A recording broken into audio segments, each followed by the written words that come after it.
Et salut à tous, aujourd'hui on se retrouve pour une nouvelle vidéo sur le Minotaure. Donc encore avec le format que avec laquelle j'avais fait la vidéo sur la méduse. Donc on commence. Le Minotaure, son père c'est un taureau blanc, sa mère la femme du roi Minos qui se nomme Pasiphae. Son pouvoir, ses caractéristiques, c'est que c'est une créature mi-homme, mi-taureau. Nous allons donc désormais découvrir son histoire.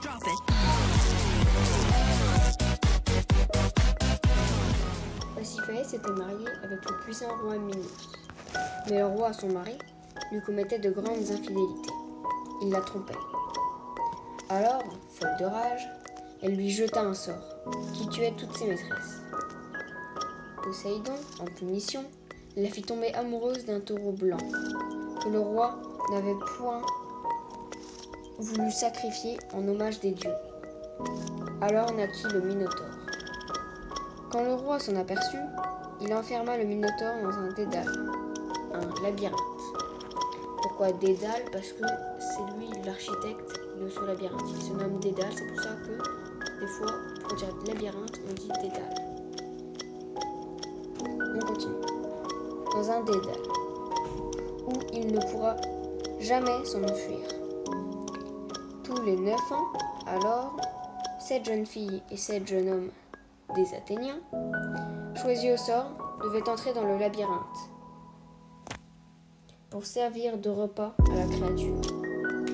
Le jour arriva et le roi dut choisir 14 Athéniens pour partir dans le dédale. À la grande surprise de tous, un jeune homme nommé Thésée se porta volontaire pour y aller, espérant tuer le monde. Ils partirent alors. Le père de Thésée, Égée, lui demanda de mettre la voile blanche en revenant pour savoir s'il était mort. Je vais vous expliquer. En fait, le père de Thésée, donc c'est Égée, c'est aussi un roi.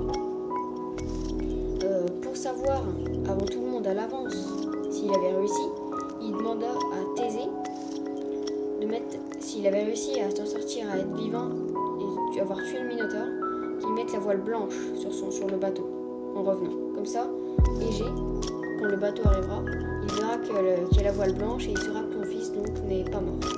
Et par contre, s'il est mort, du coup, il y aura la voile noire. Et il saura du coup qu'il est mort. Durant le tirage des 14 jeunes gens, une femme s'était introduite dans la foule.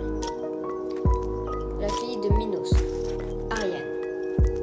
Quand elle vit Thésée se porter volontaire, elle tomba follement amoureuse. Donc, elle demanda à Dédale une astuce pour aider Thésée. Et la suite, vous la connaissez peut-être. Thésée tua le Minotaure.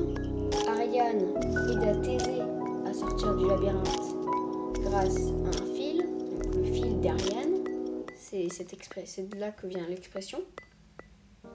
Sauf que, en revenant, après avoir tué le Minotaure, Thésée oublia de mettre la voile blanche.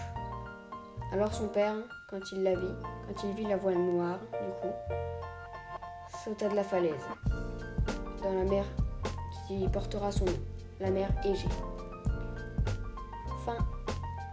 Fin d'histoire, voilà. C'était encore une petite histoire, donc voilà, c'était donc le nouveau format. Elle était pas, franchement j'ai bien aimé la faire, mais elle était pas ouf parce que franchement ça parle pas vraiment du Minotaure. En même temps je suis désolée, mais il n'y a pas grand chose à dire sur le Minotaure à part que c'est une créature mi-homme mi-taureau, comment il est né, et sinon il y a pas grand chose à dire quoi. Donc c'était plus une histoire sur comment il est mort et par qui, mais voilà, au moins vous verrez comment il est né et comment il est mort. Comment est né et est mort le Minotaure. Donc j'espère que cette vidéo vous aura plu. Et je vous dis, du coup, portez-vous bien. Et à la prochaine. Salut.